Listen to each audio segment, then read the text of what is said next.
20 June Rabha দিৱস প্ৰতি বছৰে 20 জুনৰ দিনটো বিষ্ণুপ্ৰসাদ ৰাভা দিৱস হিচাপে পালন কৰা হয়।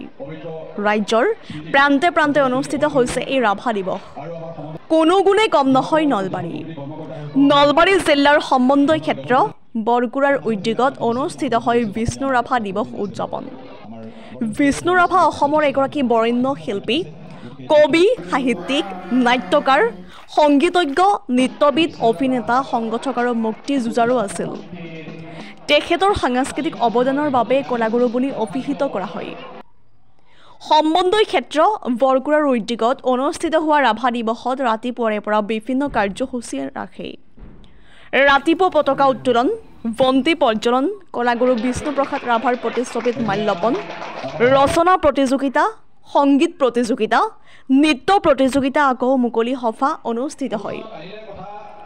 সাংস্কৃতিক সন্ধিয়াৰ বিশেষ আকৰ্ষণ হিচাপে থাকে কণ্ঠশিল্পী লক্ষ্যজিৎ বৰুৱা আৰু মধুস্মিতা শইকীয়াৰ গীতৰ শৰাই। সাংস্কৃতিক সন্ধিয়াৰ মঞ্চ উদ্বোধন কৰে ৰাষ্ট্ৰীয় বঁটা প্ৰাপক নাট্যকাৰ, সু অভিনেতা, সমাজকৰ্মী ধীৰেন্দ্ৰ কুমাৰ বৰ্মন দেৱে। চাওক আমাৰ এই প্ৰতিবেদন।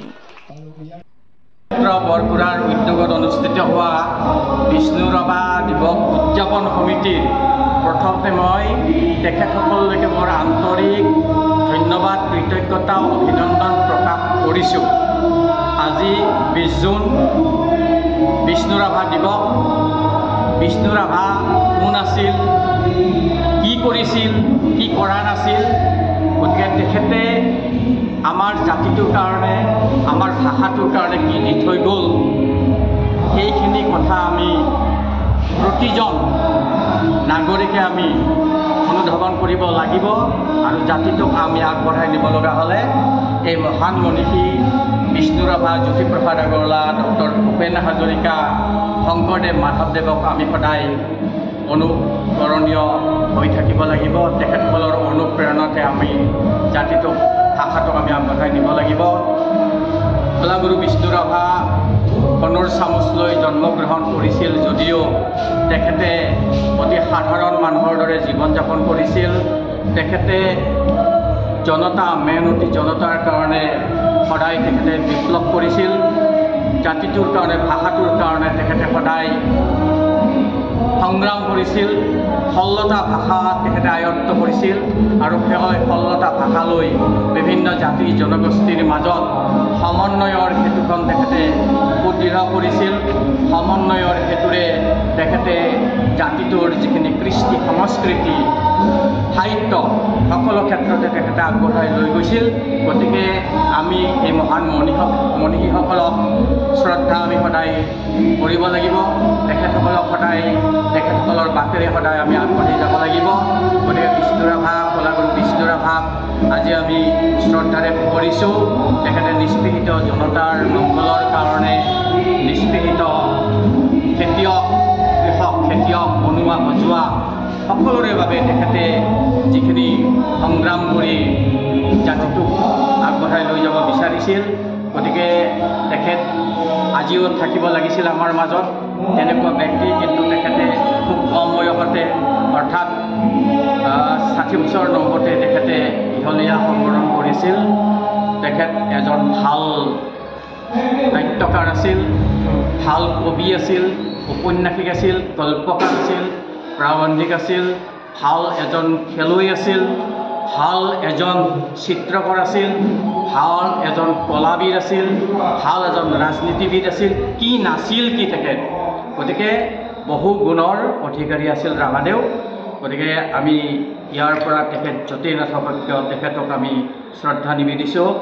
গতিকে তেখেতৰ আমি সদায় তেখেতক মনত লৈ থাকিম। তেখেতৰ আদৰ্শৰে অনুপ্ৰাণিত হৈ আমি আগবাঢ়ি যাবলৈ আমি সদায় চেষ্টা কৰিম।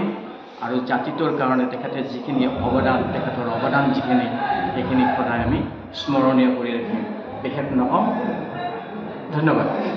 ইতিমধ্যে আমি আমাৰ আজিৰ এই যিটো বিষ্ণু ৰাভা দিৱসৰ যিটো অনুষ্ঠান, এই অনুষ্ঠান আমি বৰগুৰা সমন্বয় ক্ষেত্ৰৰ আমি আজি সুন্দৰভাৱে ৰাতিপুৱাৰ যি কাৰ্যসূচী, পতাকা উত্তোলন সমন্বয় ক্ষেত্ৰৰ, তাৰ পিছৰ কাৰ্যসূচী আমাৰ এটাৰে শ্ৰদ্ধাৰ অসমৰ বৰেণ্য শিল্পী বিষ্ণুপ্ৰসাদ ৰাভাৰ প্ৰতিচ্ছবিত মাল্যৰ্পণ বন্তি প্ৰজ্বলন কৰিছে।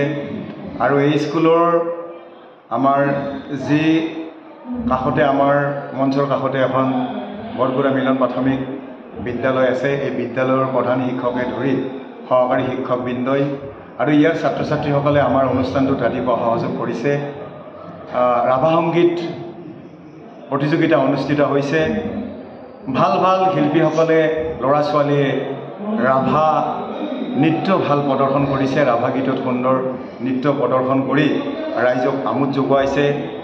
ভৱিষ্যতে এনেদৰে আমি সমন্বয় ক্ষেত্ৰই অসমৰ বৰেণ্য শিল্পী কলাগুৰু বিষ্ণু ৰাভাদেৱৰ যি মৃত্যু তিথি আমি পালন কৰাৰ বাবে যি প্ৰয়াস কৰিছোঁ, আমি সঁচাকৈ আজি যি আমি কাৰ্যসূচী হাতত লৈছোঁ, সকলো ৰাইজে এই বিষ্ণু ৰাভাৰ যি তেখেতৰ অৱদান, সাংস্কৃতিক সাহিত্যিক অভিনেতা নৃত্যশিল্পী হিচাপে যিখিনি আমি ইয়াত আমাৰ সন্মানীয় ব্যক্তিসকল আহি উপস্থাপন কৰিছে, সকলোৱে অভিভূত হৈছে, আনন্দিত হৈছে যে কলাগুৰু বিষ্ণু ৰাভাদেৱৰ যি আজি আলোকপাত কৰিছোঁ, এই আলোকপাতত আমি যথেষ্ট আনন্দিত হৈছোঁ। আজি আমাৰ ভৱিষ্যত প্ৰজন্মই কলাগুৰু বিষ্ণু ৰাভাৰ বিষয়ে যথেষ্ট জানিবলৈ সক্ষম হৈছে। আমি এই হিচাপতে সমন্বয় ক্ষেত্ৰত যথেষ্ট আনন্দিত হৈছোঁ। ধন্যবাদ।